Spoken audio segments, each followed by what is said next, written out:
Veterans Day is right around the corner, and it's important to make sure our brave servicemen and women are not forgotten. Vegas PBS is launching a campaign to find the photos of 5 fallen Vietnam veterans to complete Nevada's participation in the National Faces Never Forgotten project before Veterans Day.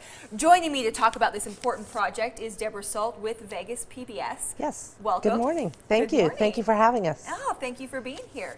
So this is something that's near and dear to my heart. My father is a Vietnam veteran.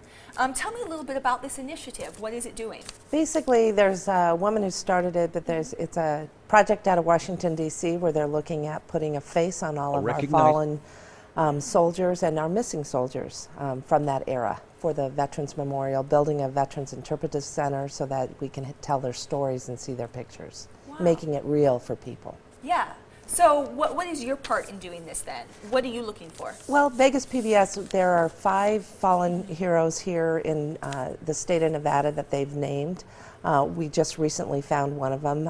Really? Through emails, sending out the announcement on the project. Within the very next day, we found Joseph Gomez. So we have 4 others that we're looking at finding in order to complete the Nevada project. And basically they can go on our website and find the list of the other 4 people. So explain to people why it's so important to put names, or faces to these names. I think, one, it makes it human. One of the things about the war, so few of Americans are actually participating as either our civilian guard or active military. And so not really understanding what veterans are, who they are, what they pledge to serve in order for us to enjoy our freedoms. And so being able to put the story in the name and make it more human. And what does it mean to Nevada to be able to find these particular 5 people? It completes the list of the fallen soldiers from Nevada, and so it would complete our story for the people that were missing here in Nevada. I mean, that's a pretty important goal, to complete our story. I don't think anyone should be forgotten. No, I think it's important. I think it's important to the family, but it's more important, it's part of our history. And so explain to them, people who don't fully realize why it's so important to be able to see these faces, to be able to go to this memorial. One, I think just to be able to heal, for one. When it's family and it's your family, it's tracing your history. It's understanding that they did something really brave and valuable for this country in order for us to continue to enjoy the things that we enjoy because of our freedoms. And I think for a lot of it, it's bringing our history to life, where people have forgotten. And that war really was not, it was political.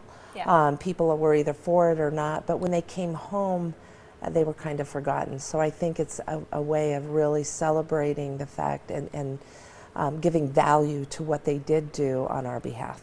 That's something my father actually brings up. He says, when he came home, they weren't looked upon favorably, and just now he's been getting the thank yous that he never got back then. Right, and I know with the returning soldiers that we have now from Iraq, I mean, one of the things that you will hear from all of our Vietnam veterans is we will not have them come home to the same sentiments that they came home to. They need to be proud of what they've done. They need to feel embraced by the rest of society, and I think this is a way to do that. And especially for our veterans, it's a way of healing and really looking back at our history and saying we did not treat them right, and now it's a way of putting justice to what we did. That's so important. So once again, Vegas PBS is still looking for photos of 5 fallen Vietnam veterans. The names are Joseph Gomez of Las Vegas, we found him. Who was found. Yes. Then we also have Robert J. Green of Las Vegas, Patrick G. Cartwright of Reno, Maxie R. Rice of Reno, Richard H. Walker of Sparks. And so thank you for joining us. Thank you. Stick around. We'll be back with more.